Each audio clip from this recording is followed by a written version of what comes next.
Os servidores que trabalham em autarquias são regidas pela Lei 8.112/90 e são estatutários, certo? No caso, as autarquias têm orçamento, patrimônio e receita próprios.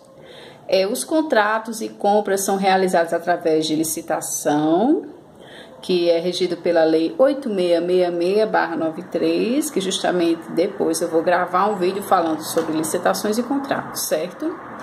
E as autarquias, elas possuem imunidade tributária, impenhorabilidade de bens, ou seja, os bens são impenhoráveis e seus bens são públicos, certo? Então, agora vamos falar sobre fundações públicas. As fundações públicas também participam da divisão das entidades da administração indireta, certo? Ela contém personalidade jurídica de direito público ou privado. Elas são instituídas e mantidas pelo poder público para executar atividades, obras e serviços sociais. Ela tem uma diferença da autarquia, que a autarquia é criada por lei. Ela não. Ela precisa de uma autorização legislativa para ser criada e tem que ter uma lei específica para sua criação e posterior inscrição e seu ato constitutivo, certo? Ela contém orçamento, patrimônio e receita próprios, executa serviços sem fins lucrativos, essas fundações, né? Ela também possui, quem são seus servidores, são estatutários. Os contratos realizados e compras são mediante licitação, como as autarquias, certo? E ela possui imunidade de impostos, impenhorabilidade de bens. E um exemplo de fundações tem a FUNAI, o IBGE e a FEBEM. Eu não sabia que o IBGE era uma fundação, eu não sabia. Aí, ao estudar, pesquisar tudo mais, aí me surpreendi, né, com essa informação. E agora vamos falar sobre empresas públicas, certo? As empresas públicas, elas desenvolvem atividade econômica, né? E elas têm personalidade jurídica de direito privado.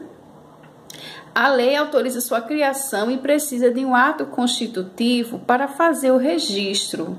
Ela não é criada como uma autarquia que precisa de lei para ser criada. Ela também tem a mesma particularidade das fundações públicas, certo? Tem capital exclusivo do poder público, autonomia administrativa e financeira, capital exclusivo do poder público. Aí a gente vai destrinchar a diferença entre empresas públicas e de sociedade de economia mista, certo? Ela vale-se de meios de iniciativa privada para atingir seus fins de interesse público. E os contratos são através de licitação e as compras também. Os funcionários, eles não são estatutários, eles são seletistas, regidos pela CLT, e são chamados de empregados públicos, certo?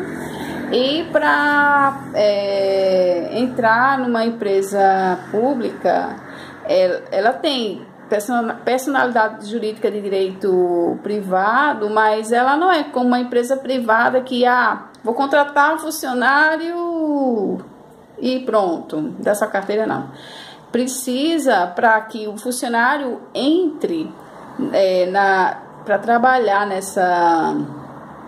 na empresa pública, precisa de concurso público também, como as autarquias, certo? E as empresas públicas pagam tributos. E os exemplos de empresa pública que podemos citar Caixa Econômica, Correios, Infraero, tá certo? E agora vamos falar sobre sociedade de economia mista, personalidade jurídica de direito privado, como as empresas públicas, Capital público e privado, ou seja, maioria é capital público, 51 é capital público, mais 49 é do capital privado, certo? 51 mais 49, certo? Que, como eu disse, a maioria é de capital público. Autorizada por lei específica, aí precisa de um ato constitutivo para registrar, tudo mais. Não é criada por lei como as autarquias, só ela que é criada por lei, certo? As outras não, precisa de autorização legislativa, precisa de uma lei específica, precisa de um ato constitutivo para ser criada e tudo mais, tá? Formada sempre por SA. O que é SA? Sociedade Anônima, certo? Contratos através de licitações também.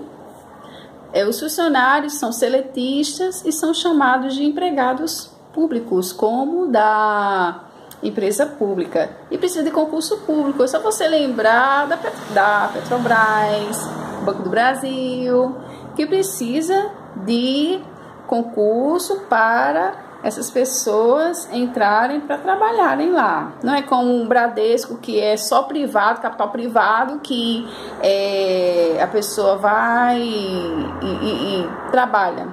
Precisa de passar primeiro por um processo de concurso público, tá certo? E elas pagam tributos. Aí o exemplo, Banco do Brasil, Petrobras, Eletrobras, Chesf também são caracterizadas como sociedades de economia mista. E ainda temos agências executivas, que a agência executiva ela busca a qualidade dos serviços, certo? É uma autarquia ou fundação que celebra um contrato de gestão com a administração direta, visando o aumento de sua qualidade. Um exemplo que podemos citar é o Inmetro, a ABIN. O Inmetro testa a qualidade de produtos, de uma obra, aí vê se aquele concreto está de acordo com as normas, tudo mais, um exemplo. Aí, justamente, essas agências executivas, elas atestam a qualidade do que é oferecido para a população, né? No caso, o Inmetro, né? Se não fosse o Inmetro, para testar os produtos, né? E ver o que está de acordo com as normas, o que precisa melhorar, tudo mais, tá certo? E temos as agências reguladoras, que é tipo uma prestação de serviços. Autarquia de regime especial que controla a prestação de serviços e atividade econômica. Exemplo, Anatel, Anel, Anvisa.